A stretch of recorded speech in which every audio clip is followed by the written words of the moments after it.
Good morning, student. Now, today we have to discuss about female reproductive system. In last class, we have already discussed about the male reproductive system, its part, its functioning, and how the male reproductive system functions in case of human being. किस तरीके से gamete का formation होता है, कहाँ gamete का formation होता है, कौन सी सेल्स होती है जो उनको न्यूट्रिशन प्रोवाइड करती है, और किस तरीके से स्पर्म सेमिनल वेसिकल या प्रोस्टेट ग्लैंड से मिलता हुआ सीमेन का फॉर्मेशन करता है, जो कि बाद में प्रोसेस ऑफ फर्टिलाइजेशन में यूज होता है। वहां हमने बात की थी कि जो मेल का रिप्रोडक्टिव सिस्टम होता है वो यूरिनोजेनाइटल सिस्टम होता है, यानी कि यूरिन और जेनाइटल दोनों सिस्टम कंबाइंड होते हैं। फीमेल के केस में ऐसा नहीं होता, यहाँ यूरिनल सिस्टम पूरा अलग काम करता है और जेनाइटल सिस्टम पूरा अलग काम करता है। तो सबसे पहले देखते हैं यूरिनोजेनाइटल सिस्टम किस तरीके, फीमेल में किस तरीके का काम होता है। तो यदि मैं फीमेल रिप्रोडक्टिव सिस्टम की बात करूं, जैसे मैंने पहले भी कहा आपको मेल रिप्रोडक्टिव सिस्टम में भी कि 10th क्लास के स्टैंडर्ड तक डायग्राम, अलग अलग पार्ट, उन पार्ट के फंक्शन, इसी चीज पे फोकस किया जाता है। मैकेनिज्म और कौन सा क्या काम करता है उतना ज्यादा फोकस फिलहाल 10th क्लास में नहीं होता। हायर क्लास में जब आप 12th में पहुंचेंगे तब ये चीज पढ़ने को मिलेगी। प्लस में भी थोड़े थोड़े उनके क्या क्या फंक्शन है वो हम देखेंगे ताकि आपको कॉन्सेप्ट पूरा समझ में आए। यदि मैं एक reproductive system, female reproductive system की बात करूं तो फीमेल रिप्रोडक्टिव सिस्टम कुछ इस तरीके का होगा।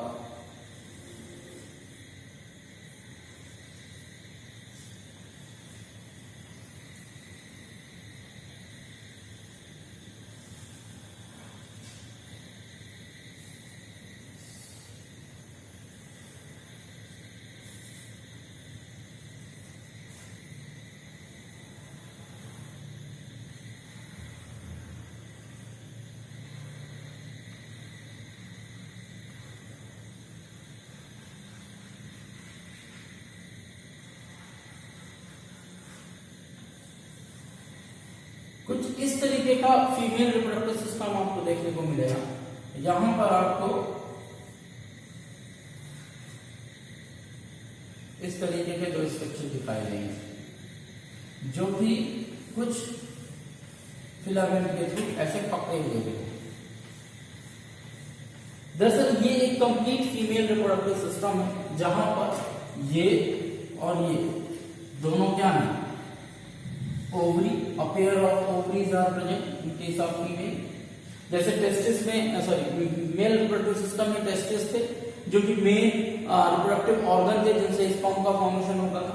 तो ओवरी वो मेल रिप्रोडक्टिव ऑर्गन है फीमेल में, जहां से ओवम का फॉर्मेशन होगा।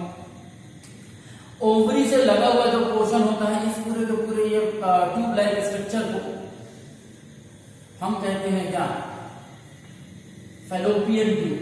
क्या कहते हैं, फैलोपियन ट्यूब। याद रखिएगा, केवल ह्यूमन के केस में इसको फैलोपियन ट्यूब कहते हैं, बाकी ऑर्गेनिज्म में इसी को कहा जाता है क्या, ओविडक्ट। तो यदि कभी ओविडक्ट मींस जो ओवा को कैरी करता है उसी को कहते हैं क्या, ओविडक्ट। तो नॉर्मली ह्यूमन के केस में फैलोपियन ट्यूब वर्ड यूज होता है और वैसे ओविडक्ट कहते हैं। इस ओविडक्ट के भी 3 पार्ट है। मैं यहां चूंकि जगह नहीं है तो मैं यहां बता रहा हूं, यहां से यहां तक का ये जो पार्ट होता है इसको कहते हैं इस्थमस। फिर ये वाला पोर्शन जो है ये कहलाता है एम्पुला। ये जो थोड़ा सा बल्कि पोर्शन होता है ये कहलाता है इन्फंडिबुलम। और लास्ट वाला ये इस तरीके का जिस तरीके से मान लीजिए फिंगर लाइक प्रोजेक्शन होता है ये कहलाता है फिम्बली। ये फिम्बली है। तो ये तो इनिशियल स्ट्रक्चर जो आपको देखने को मिलता है, या यूं कहिए कि जो हमको दिखता है। इसी तरीके से ये जो स्ट्रक्चर आपको दिख रहे हैं ये सब लिगामेंट। लिगामेंट का मतलब ये एक तरीके को ओवरी को पकड़े हुए, ये लिगामेंट है। इसके अलावा अब यहां बीच में आ जाइए, सेंटर वाले पोर्शन में आ जाइए। ये जो पूरा खाली पोर्शन दिख रहा है ये तो इस्कमस हो गया, यहां तक तो फैलोपियन ट्यूब हो गया यहां तक। ये जो पूरा बीच वाला पोर्शन है ये कहलाता है यूटेरस। क्या है, यूटेरस। दरअसल चाइल्ड डेवलपमेंट की प्रोसेस यही होती है। उसके बाद ये वाला जो पोर्शन है जो ये कहलाता है सर्विक्स, और लास्ट में जो ओपनिंग होती है this is known as vagina. तो कुल मिलाकर ये फीमेल रिप्रोडक्टिव पार्ट जो हमको देखने को मिलता है। अब मैं बाद में बात करूंगा ओवरी वगैरह की। तो यदि हम फिर से शुरुआत करें तो ओवरी, पेयर ऑफ ओवरी मौजूद होंगी। इन पेयर ऑफ ओवरी से किसका फॉर्मेशन होगा? ओवा का फॉर्मेशन होगा। ये ओवा निकलता है जैसे तो फिब्री उनको रिसीव करती है। फिब्री रिसीव करने के बाद इन्फेंटिकुलम, और इन्फेंटिकुलम जो होता है वो कहां पहुंचता है? एम्पुला तक। यहां वो वेट करता है किसका? स्पर्म का। इसके आगे ओवम नहीं जाता। ये जो वेजाइना होता है ये वो पैसेज होता है जिसके थ्रू स्पर्म इंटर करते हैं और मूव करते हुए कहां तक पहुंचते हैं? एम्पुला तक, जहां प्रोसेस ऑफ फर्टिलाइजेशन होती है। तो खैर ये तो डायग्रामिकल रिप्रेजेंटेशन है जो मैं आपको बताना चाह रहा हूं। सो पेयर ऑफ ओवरी है, फेलोपियन ट्यूब 3 भागों में डिवाइडेड है, इस्थमस, एम्पुला, इन्फेंटिकुलम। इन्फेंटिकुलम का जो लास्ट पार्ट है उसको फिब्री कहेंगे। ये यूटेरस वाला रीजन होता है। ये यूटेरस वही स्ट्रक्चर है या रीजन है जहां पर डेवलपमेंट ऑफ चाइल्ड देखने को मिलेगा। यहां पर जो ये कैनाल होती है जो कि उसको हम कहते हैं सर्विक्स, और जो ओपनिंग होती है उसको हम कहते हैं वेजाइना। तो ये तो एक बेसिक स्ट्रक्चर हुआ किसका? Female reproductive system. लेकिन चूंकि मैंने कहा कि यूरिनल सिस्टम और जेनाइटल सिस्टम एक साथ नहीं होता, और प्लस मैंने मेल रिप्रोडक्टिव सिस्टम में आपको साइड व्यू भी बताया था। वहां मैंने ये दिखाया था कि चाहे यूरिनल सिस्टम हो या जेनाइटल सिस्टम हो, दोनों की एक ही ओपनिंग होती है। यहां पर ऐसा नहीं होता। तो वो कैसे होता है वो समझ जाइए। यदि मैं एक फीमेल रिप्रोडक्टिव सिस्टम यहां बताऊं, साइड व्यू बताने की कोशिश करूं, तो शायद आपको ओपनिंग समझ में आ जाए।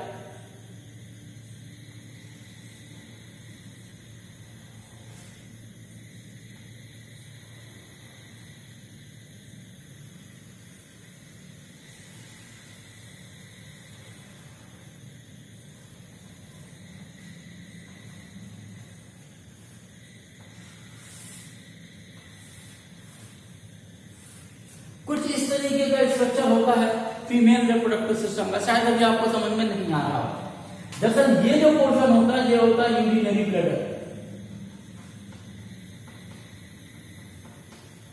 अब यूरिनरी ब्लैडर में जो यूरिन आता है वो कहां से आता होगा? स्वाभाविक है किडनी से आता होगा।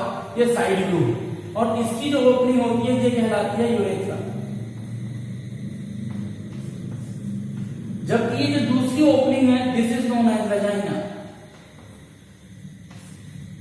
जो हमने यहां डायग्राम में बनाई है। ये वेजाइना है, ये सर्विक्स है, और ये कौन सा पोर्शन है? ये है यूटेरस वाला पोर्शन। ये याद रखिएगा, ये यूटेरस, क्योंकि ये साइड व्यू है तो आपको यूटेरस दिख रहा है। इसके साइड साइड से जो ओवरीज लगी हुई है वो आपको यहाँ पर मिल रही है। क्योंकि यदि मैं यहाँ ओवरी बनाने की कोशिश करूंगा तो 3 डायमेंशनल स्ट्रक्चर नहीं है, 2 डायमेंशनल स्ट्रक्चर। तो इसलिए मैंने दिखाया आपको यूटेरस यहाँ मौजूद हो। जो तीसरा स्ट्रक्चर है ये आपको जो दिख रहा है, ये जो ओपनिंग है ये दरअसल ओपनिंग किसकी है? एनएस की। यानी जो भी आप भोजन कर रहे हैं ये लार्ज इंटेस्टाइन का पोर्शन है, ये लार्ज इंटेस्टाइन है। तो इस तरीके से फीमेल में आपको 3 ओपनिंग मिलेगी, यूरेथ्रा, वेजाइना और एनस। जबकि आपको मेल में केवल 2 ओपनिंग देखने को मिलती हैं, सामने की तरफ यूरेथ्रल और पीछे की तरफ एनस। यानी कि एक डाइजेस्टिव सिस्टम के लिए ट्रैक है और एक जो है तो क्या नाम से जेनाइटल और यूरिनल सिस्टम के लिए। जबकि फीमेल में आप देखिए तो पहले यूरेथ्रल, फिर वेजाइनल, फिर एनस, इस तरीके से 3 ओपनिंग देखने को मिलती हैं। क्योंकि ज्यादा कॉम्प्लिकेटेड हो जाता है साइड व्यू, इसलिए मैं कोशिश करता हूं कि फ्रंट व्यू में आपको समझाने की कोशिश करूं ताकि यहां समझने में थोड़ा सा आसान होता है। तो यदि मानकर चलिए कोई फीमेल है तो 2 ओवरी मौजूद होंगी, दोनों ओवरी से लगी हुई फेलोपियन ट्यूब होगी।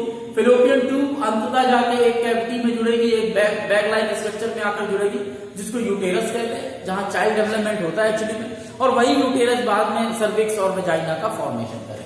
So this is an diagram of the female reproductive system. हो आपको समझ में आ गया होगा। अब मैं एक एक ऑर्गन के बारे में बात आपसे करता हूं। हम इसी डायग्राम में आगे समझने की कोशिश करते हैं, एक एक ऑर्गन को लेकर चलते हैं, उनके फंक्शन क्या, काम क्या, ये देख लेते हैं। सबसे पहले बात करते हैं, बड़ा इंपॉर्टेंट है क्या, ओवरी। यदि मैं फीमेल में बात करूं तो आपको पेयर ऑफ ओवरी मिलेंगी, और इन ओवरी का काम क्या होगा,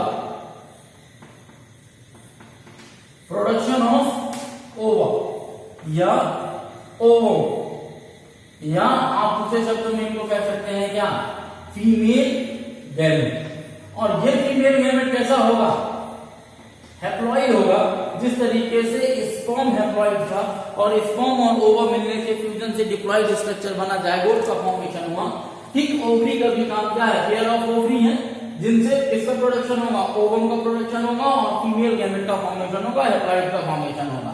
यहां पर ये याद रखने की बात है कि दोनों में से दोनों की दोनों ओवरी एक साथ एक्टिव नहीं होती।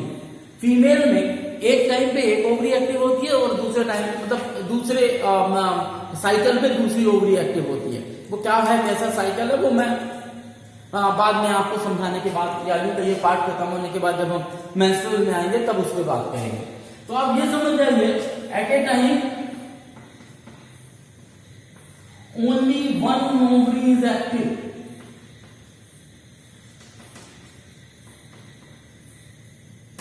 Only one ovary is active, एक ही ओवरी एक्टिव होती, दोनों ओवरी एक्टिव नहीं होंगी, पहली चीज। दूसरी चीज ओवरी के साथ खासियत यह है कि ओवरी कितने ओवा प्रोड्यूस करेगी ये पहले से डिसाइड हो चुका होगा। थोड़ा सा सुनने में अजीब लगेगा, या यूं कहिए कि जो लोग नहीं जानते उनके लिए, जो बायोलॉजी व्यू से नहीं, उनको नहीं पता। मेल के केस में स्पर्म का फॉर्मेशन प्यूबर्टी स्टेज आने के बाद शुरू होता है, या यूं कहिए कि जो सेल होती है उसमें से स्पर्म बनना प्यूबर्टी स्टेज के बाद 14-15 साल के बाद शुरू होता है। लेकिन फीमेल में ओवम का फॉर्मेशन जब वो अपने मां के पेट में ही होता है, बच्चा एम्ब्रियो जब मां के पेट में होता है, तभी ये डिसाइड हो जाता है कि कितने ओवा का फॉर्मेशन होगा। या यूं कह लीजिए कि जो मियोटिक सेल डिवीजन है वो एम्ब्रियोनिक स्टेज में ही शुरू हो चुका होता है, उसके लिए चाइल्ड बर्थ होने की जरूरत नहीं है, ये कॉन्सेप्ट। जबकि मेल के साथ ऐसा नहीं होता। मेल के साथ डेवलपमेंट होने के बाद, प्यूबर्टी स्टेज आने के बाद टेस्टिस में मियोसिस की प्रोसेस स्टार्ट होती है, जबकि फीमेल में मियोसिस की प्रोसेस एम्ब्रियोनिक स्टेज में ही खत्म हो चुकी होती है। फर्स्ट मियोसिस एम्ब्रियोनिक स्टेज में ही खत्म हो चुका होता है। तो कितने प्राइमरी oocyte बने हैं ये उसी वक्त एम्ब्रियोनिक स्टेज में ही डिसाइड हो जाता है।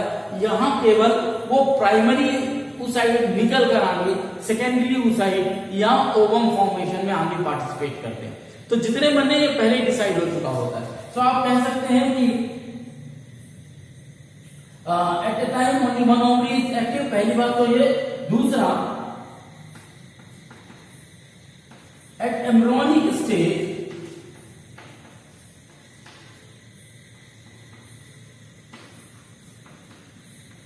development process of ovum start and you can say that start तो हो जाती है ओवम के डेवलपमेंट की प्रोसेस, स्टार्ट एंड रिटेन या रिटेन ना लिखे, चलिए ठीक है, प्राइमरी oocyte स्टेज। हालांकि मैंने यहाँ कुछ ज्यादा ही टेक्निकल टर्म लिख दिए हैं, प्राइमरी oocyte और ये वगैरह, ये एक्चुअली मैं तुमको हायर क्लासेस में देखने को मिलेंगे। मेरा कुल मिलाकर कहने का या समझाने का मतलब यह था कि हर एक ओवरी में कितने ओवा प्रोड्यूस होंगे, ये डिसीजन जब एक गर्ल चाइल्ड मां के पेट में होती है, एम्ब्रियोनिक स्टेज में होती है, जब उसका डेवलपमेंट चल रहा होता है, तभी हो चुका होता है। और प्राइमरी स्टेज में, प्राइमरी oocyte स्टेज में मियोसिस डिवीजन आकर रुक जाता है जब बच्चा पैदा होता है तब। ठीक है, तो ये कंडीशन है। तो एक तो आप ये समझ जाइए कि दोनों में स्केल एक ओवरी काम करेगी एक टाइम पे, और ये इनका काम क्या होगा, फीमेल गैमेट को प्रोड्यूस करना जो बाइनेचर हैप्लॉइड होंगे, और जितने भी ओवम बनने वाले हैं ये एम्ब्रियोनिक स्टेज में ही डिसाइड हो चुका है, उसके लिए अभी की जरूरत नहीं है। तो पहला काम तो हो गया किसका, ओवरी का, कि ओवरी क्या काम करता है। जो काम ओविडक्ट या यूं कहिए फैलोपियन ट्यूब कर रहा है, वही काम मेल रिप्रोडक्टिव सिस्टम में कौन करता था, वासा डिफरेंस करता था, जो स्पर्म को लेकर सेमिनल वेसिकल कट जाता था या आगे की तरफ की प्रोसेस को कंटिन्यू करता था।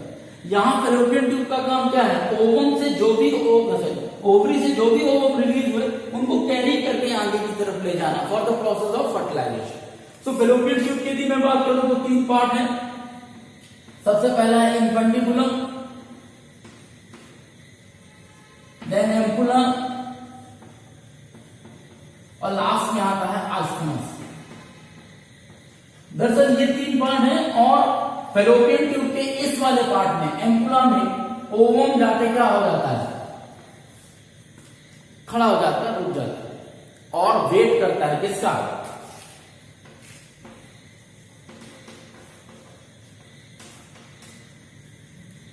Wait for sperm. क्यों? क्योंकि अल्टीमेटली ओवम को किसके साथ फ्यूज होना है, स्पर्म के साथ फ्यूज होना। अब यदि जिस वक्त पे ओवम रिलीज हुआ है और एम्पुला में जाकर वेट कर रहा है, क्योंकि अब यदि इस वक्त में स्पर्म मिल जाता है तो ओवम उसके साथ फर्टिलाइज हो जाएगा और फिर फर्टिलाइज यहां ओवम होने के बाद, ये फर्टिलाइज होने के बाद ओवम फिर से कहां आएगा, ओवम क्या रहेगा, वो तो जायगोट बन जाएगा एक बार फर्टिलाइज होने के बाद, और जायगोट जैसे फर्टिलाइज हुआ स्पर्म के साथ तो यहां से मूव होता हुआ फिर से यहां आएगा और इस यूटेरस वाले रीजन में आकर क्या हो जाएगा, इम्प्लांट हो जाएगा for the development and growth process, जो कि 9 मंथ चलने वाली है। अब फेलोपियन ट्यूब में याद रखने वाली क्या बात, पहली चीज कि fusion of male and fusion of sperm and ovum take place in ampular sphenic junction। मतलब कहने का ये हुआ कि जहां पर एम्पुला और स्थिमस ये दोनों पे मिलने का जो पोर्शन है, ये वो एरिया है जहां पर स्पर्म और ओवम आपस में क्या होते हैं, फर्टिलाइज होते हैं।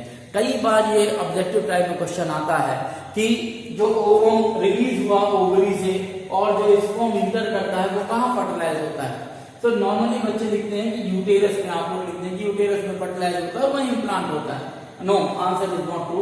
एक्चुअली में स्पर्म को मूव करके कहां तक पहुंचना पड़ता है, फेलोपियन ट्यूब तक पहुंचना होता है और यहाँ फेलोपियन ट्यूब में एम्पुलर रीजन में आकर, एम्पुला में आकर प्रोसेस ऑफ फर्टिलाइजेशन होती है, इसीलिए उसको एम्पुलर स्फीनिक जंक्शन में आकर फर्टिलाइजेशन की process.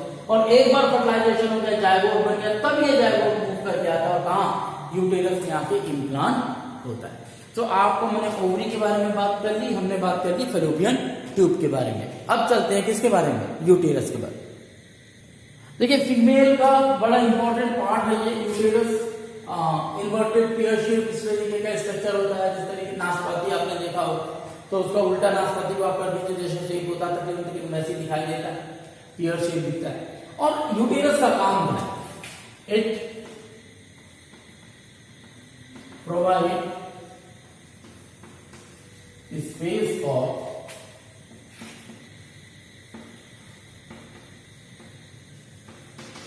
Development and growth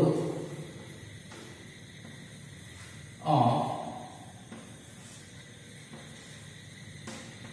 zygote. यानी जो एम्पुलर स्फीनिक जंक्शन में जो ओवम आया, ये जो स्पर्म यहां से गया, फ्यूजन हुआ, जायगोट बना, जायगोट धीरे धीरे धीरे धीरे कहां पहुंचा, यूटेरस तक पहुंचा। यूटेरस में आके ये जो जायगोट, एम्पुला में जो जायगोट बना था, यूटेरस में डेवलप होकर क्या बन जाता है, एम्ब्रियो, और एम्ब्रियो से फिर किसमें बन जाता है, फाइनली चाइल्ड में कन्वर्ट होता है। तो इस स्टेज तक डेवलपमेंट कहां होता है, यूटेरस में ही होता है। आगे बस साथ ही साथ जब चाइल्ड मैच्योर हो जाता है तो चाइल्ड बर्थ होता है और इस चाइल्ड बर्थ में ये चाइल्ड जो है वो एक्सपेल कर दिया जाता है आउटसाइड द यूटेरस। हाँ, ये जो जायगोट से चाइल्ड, मैच्योर चाइल्ड बनने की जो प्रोसेस है, इसके लिए लगते हैं कितने, 9 मंथ्स। कितने लगते हैं, 9 मंथ का टाइम ड्यूरेशन चाहिए, जिसमें ये पूरी की पूरी प्रोसेस कंप्लीट है। Is it clear? So hope मैंने नहीं, दो और छोटे छोटे पार्ट बचे हैं, उनको भी डिस्कस कर ही देता हूँ। तो ये यूटेरस हो गया। यूटेरस के बाद दो एक छोटे पार्ट हैं, एक है सर्विक्स। देखिए सर्विक्स का बड़ा रोल है। सर्विक्स का रोल ऐसा है कि सर्विक्स एक्चुअली में बहुत ज्यादा स्पेस नहीं है, बहुत नैरो कैनाल लाइक स्ट्रक्चर है। तो दरअसल ये एक तरीके से सपोर्टिव होती है, किसके लिए, बच्चे के लिए। क्योंकि जैसे यहाँ चाइल्ड डेवलपमेंट शुरू हुआ, यदि ये सर्विक्स बड़ी होगी तो क्या होगा, बच्चा नीचे गिर जाएगा। तो सर्विक्स कैनाल जो होती है, it also provide strength to carry, क्योंकि बहुत छोटी सी के नाम है जिसके कारण बच्चा जो है तो क्या नाम से वो नीचे की तरफ नहीं आ सकता। लास्ट एक आता है वर्ड जो है वेजाइना,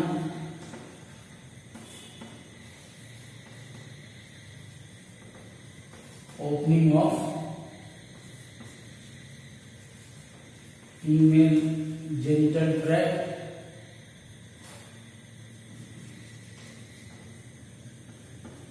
इट अलावा sperm, it allows penis to release sperm for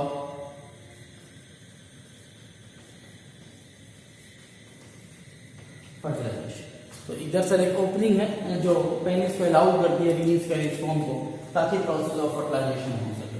so hope एक मोटा मोटी आपको काफी अच्छे से इंफॉर्मेशन होगा कि फीमेल रिप्रोडक्टिव सिस्टम काम कैसे करता है, स्ट्रक्चर कैसे होता है। लेकिन एक्चुअली में प्रोसेस इतनी ही नहीं है, कुछ और भी चीजें जो आपको फीमेल रिप्रोडक्टिव सिस्टम में जानना जरूरी है। वो कौन कौन सी है वो देख लेते हैं। जैसे ही कोई चाइल्ड प्यूबर्टी स्टेज में पहुंचता है, खासकर girl child after completing adolescent phase,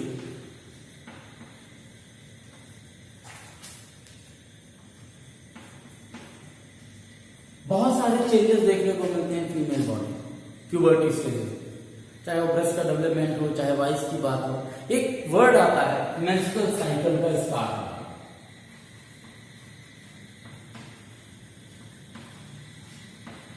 menstrual cycle का स्टार्ट होने का मतलब ये होता है कि जो फीमेल में एम्ब्रियोनिक स्टेज में जो ओवम बनना शुरू हुए थे और चाइल्ड बर्थ होने के बाद से वो रुक गए थे, प्यूबर्टी फेस आने पे वो ओवम अब मैच्योरिटी की तरफ बढ़ना फिर से क्या हो गए हैं, शुरू हो गए हैं। या यूं कह लीजिए कि उनमें से अब कुछ ओवम मैच्योर होके बाहर निकलना शुरू।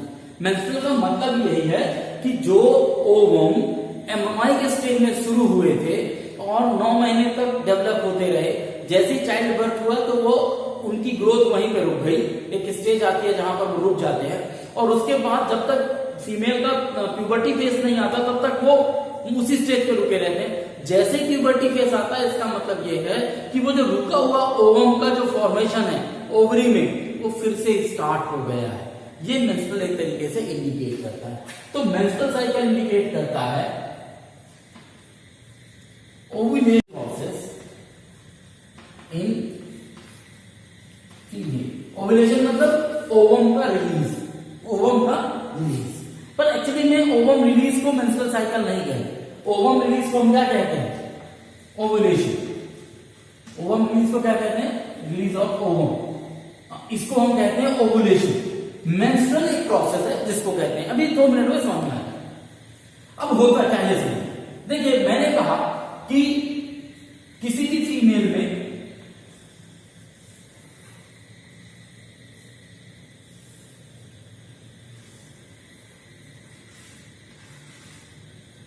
ये ओवरी, दोनों ओवरी एक ही टाइम पे एक्टिव नहीं होती। एक ओवरी नॉन एक्टिव होती है, एक क्या होती है, एक्टिव। इसलिए क्योंकि यदि एक ओवरी इधर से अपना एक ओवम बना दे, इधर से भी एक ओवरी अपना ओवम बना दे, जो स्पर्म इंटर हो रहे हैं उनको तो पता नहीं कि कौन सी ओवरी ने कौन सा बनाया है, तो कुछ स्पर्म इस रूट पे भी जाएंगे और कुछ स्पर्म इस रूट पे भी जाएंगे। चूंकि ये ओवरी काम नहीं कर रही, यहाँ कोई ओवम नहीं होगा, तो स्पर्म यहाँ आएगा तो, लेकिन जब कोई ओवम ही नहीं है तो उसके साथ फर्टिलाइज नहीं होगा।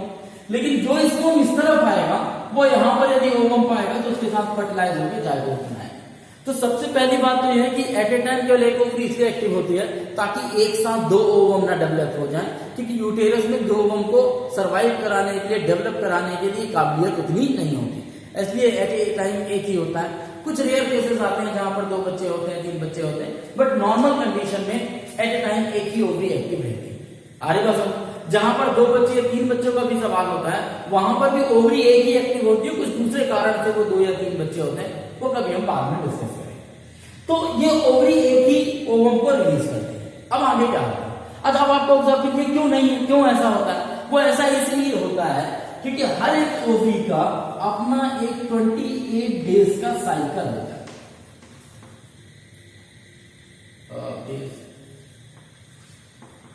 28 डेज का साइकिल।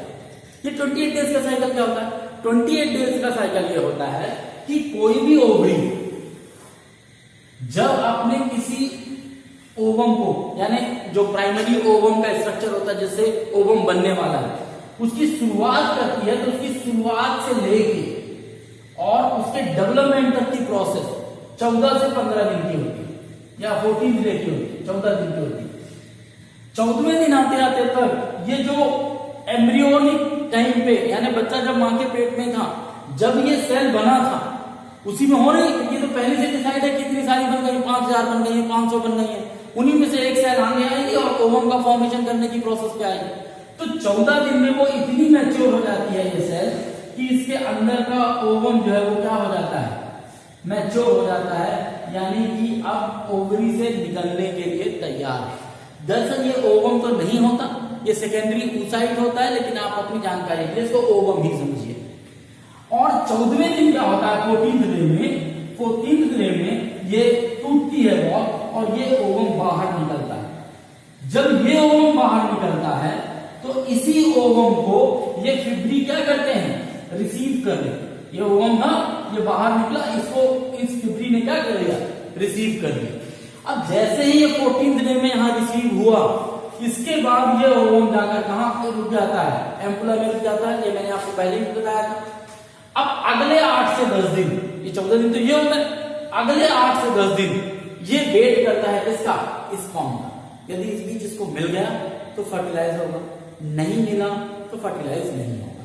तो 14 दिन ये, 10 दिन वेट करने के, और यदि इन 24 दिन में कोई प्रोसेस नहीं होती तो अगले 4 दिन एक साइकिल चलती है जिसे हम कहते हैं मेंस्ट्रुअल फ्लो या मेंस्ट्रुअल साइकिल। अब ये मेंस्ट्रुअल साइकिल है दरअसल जब, क्योंकि ओवरी तो इसके साथ जुड़ी हुई, ये ओवर निकल के यहां गया, लेकिन अभी इसको मिला नहीं, प्रोसेस ऑफ फर्टिलाइजेशन हुई नहीं। जब प्रोसेस ऑफ फर्टिलाइजेशन नहीं हुई, अच्छा, और यूटेरस को तो पता नहीं कि ये फर्टिलाइज हो पाएगा कि नहीं हो पाएगा। यदि बाय द वे इस बीच कोई स्पर्म जाता तो वो फर्टिलाइज होता। तो जैसे ही ओवम रिलीज होता है, ये जो यूटेरस होता है ना, ये अपनी बॉल को मोटा करना शुरू कर देता है, थिक करना शुरू कर देता है। अब आप कहोगे साहब क्यों थिक करता है? ये इसलिए थिक करता है कि यदि ये ओवम के साथ कोई स्पर्म फर्टिलाइज हुआ, जायगोट का फॉर्मेशन हुआ, तो ये जायगोट कहां आएगा? मेरे इस यूटेराइन वॉल में आएगा, इसी से जुड़ेगा और फिर 9 महीने तक यही डेवलपमेंट की प्रोसेस होगी। ऐसी कंडीशन में इस यूटेरन स्ट्रक्चर को स्ट्रॉन्ग होना, हार्ड होना, मजबूत होना जरूरी है। तो जैसे ही कोई ओवरी काम करती है, ओवम रिलीज होता है, तुरंत यूटेरस काम करना शुरू कर देता है, भैया तैयारी कर लो, हो सकता है जायगोट बन के आ जाए, और जायगोट बन के आ जाएगा तो डेवलपमेंट कराना है। बट मान लीजिए अभी प्यूबर्टी फेज है, बच्चे का पहला मेंस्ट्रुअल साइकिल है, या अभी उसकी शादी नहीं हुई है गर्ल चाइल्ड की, या अभी वो ऐसी कंडीशन में ओवम तो रिलीज होगा, लेकिन अनफॉर्चुनेटली कोई स्पर्म इससे फर्टिलाइज नहीं है। तो जब 10 डेज तक इस ओवम के साथ कोई फर्टिलाइजेशन नहीं हुआ, तो ये ओवम डेड होता है, डिस्चार्ज होता है। और जब ये डेड होकर बाहर की तरफ निकलता है, उसके साथ साथ ये जो यूटेरस की वॉल है, ये भी टूट के क्या होती है? बाहर की तरफ रिलीज होती है। तो इस तरीके से मेंस्ट्रुअल फ्लो में ब्रोकन टिश्यूज, ब्लड, ये जो है तो क्या नाम से मेंस्ट्रुअल फ्लो में बाहर रिलीज होता है, जिसको हम मेंस्ट्रुअल साइकिल कहते हैं। और जब ये एक बार ये प्रोसेस हो गई इस वाले ओवरी के साथ, तो ये ओवरी भी 28 डेज तक वेट करती है, क्योंकि इससे जो निकलना था, जो इसका वेस्ट मटेरियल था, जो भी था, ये सब निकल गया। अब अगले जैसे ही इसका मेंस्ट्रुअल साइकिल शुरू होता है, ये ओवरी एक्टिवेट हो जाती है। अब ये ओवरी यहां ओवम प्रोड्यूस करेगी, तो अगले 28 दिन तक ये ओवरी क्या करेगी? वेट करेगी या रेस्ट करेगी। जब इसके चांस में मेंस्ट्रुअल साइकिल होगा फिर ये एक्टिवेट हो जाएगा। तो कहने का मतलब ये है कि यदि कोई स्पर्म ओवम से फ्यूज नहीं होता तो वो ओवम और यूटेरस की वॉल ये शेड ऑफ होती है, टूट के नीचे गिरती है, इसी को हम मेंस्ट्रुअल फ्लो कहते हैं और इसीलिए ये हर 28 दिन के बाद साइकिल होता है। लेकिन यदि इस ओवम को कोई स्पर्म यहां मिल जाता, जायगोट बन जाता, तो ये जायगोट आके इस यूटेरस में क्या हो जाता, डेवलप होना शुरू होता और यदि एक बार प्रेगनेंसी हो गई तो फिर मेंस्ट्रुअल फ्लो नहीं होता। कब तक? 8-9 महीने तक, जब तक प्रेगनेंसी रहती है, जब तक चाइल्ड बर्थ नहीं होता, प्लस चाइल्ड बर्थ के बाद भी 5 से 6 महीने जब तक माँ बच्चे को दूध पिला रही होती है तब तक मेंस्ट्रुअल फ्लो नहीं होता। तो ये तो बात हुई किसकी? मेंस्ट्रुअल साइकिल की। यदि ओवम फ्यूज नहीं हुआ होगा तो फ्यूज हो गया तब तो क्या होगा? फर्टिलाइजेशन हो जाएगा, चाइल्ड डेवलपमेंट की प्रोसेस होगी। तो ये एक कॉन्सेप्ट है। अब यहां पर आपको, ये तो मैंने मेंस्ट्रुअल समझाने के लिए आपको बताया, यहां पर आपको 2 चीजें अक्सर पूछी जाती है। ये जो मेंस्ट्रुअल साइकिल होती है इसके लिए 2 वर्ड यूज है, मेनार्च और मेनोपॉज।